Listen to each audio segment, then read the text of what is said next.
Dun-dun-dun-dun-dun. Tony's Topics. Tony's Topics. What's happening, folks? Welcome to Tony's Topics. So what do I want to get into today? I guess we'll call it domestic violence. Okay, so recently in the news we've had a couple of domestic violence cases with the biggest one pretty much dropping on Monday. Now, we went through the Ray Rice thing. Everybody saw the video. Everybody sees Ray Rice punch out his fiancée in the elevator. Okay, and that was bad.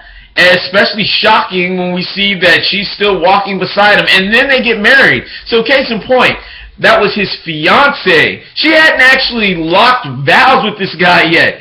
But then she goes up and follows up getting knocked out in an elevator with marrying him. Wow.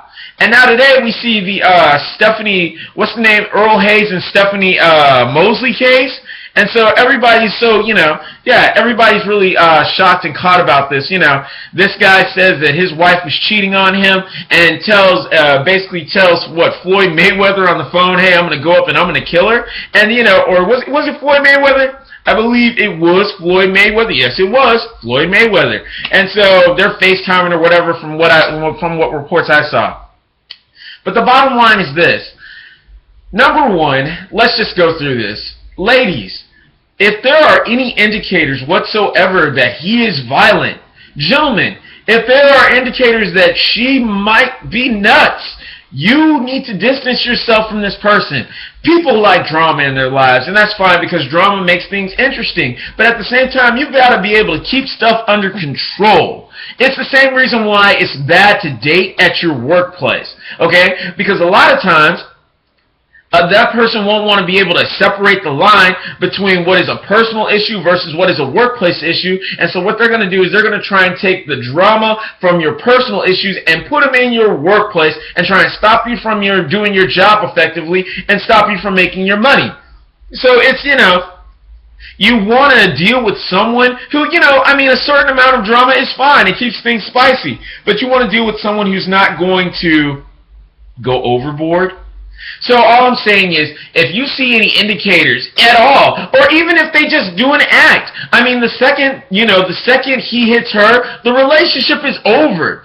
Face it, you guys just aren't good for each other. You need to be able to get with someone who you don't have to hit. There are over 8 billion people on the planet. I'm sure you can find someone else.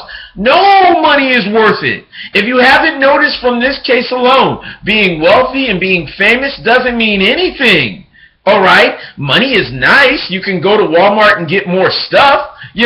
Your car shines and your house is nice. But I don't know about you, but I pretty much spend the majority of my time in about one room of my house. So whether or not my house had 100 rooms or one, chances are I'm probably going to spend the majority of my time in one room. Okay? So a nice house is nice. A nice car is nice. Stuff is nice. Nice clothes are nice. That's nice. But there are some things that money just can't buy, like not getting beat up on a regular basis. Okay? So let us try and keep ourselves away from these violent situations, because trust me, it's not worth it. Number two, you can find another guy just like that guy who probably won't hurt you. So you're wasting your life. You're literally wasting years of your life on somebody that is a waste of time. A lot of individuals have not grown up. They are immature in the mind. They got bigger in the body. They might have got bigger muscles, but in the mind, they are very much childlike. Okay, they did not mature mentally. They were too busy goofing off in class instead of paying attention to adults and teachers and parents that were trying to guide them in the correct way, so that even when they do get something with their lives, do something great, they're so immature that they throw it away with something stupid. And a lot of it is youth. But, a lot of it is youth and thinking that there is no tomorrow and not being able to see down the road. But a lot of it is just the fact that, because honestly, there are young fools, but there are a lot of old fools. There are people who are old that you would have thought would have come up and mentally would have been more mature than what they are, would act better than what they do. But honestly, a lot of times we talk about the generation coming up, but the older generation has, let's just say the world has a certain percentage of jerks, and that percent is pretty large. So, All I'm saying is this. Let us try and remove ourselves from situations where domestic violence or possibly even death can occur. This is a terrible and sad tragedy. And if there was any warning signs, let it be a lesson. Maybe we should get ourselves away from this because it's not worth it. No physical, no dating relationship, marriage is worth somebody knocking somebody else out.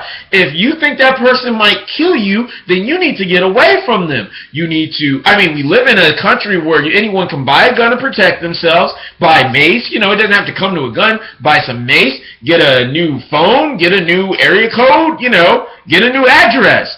Move! Go back to your mama's house. Whatever you gotta do, but get yourself out of that bad situation. Either way it goes. That's my time and that's my topics.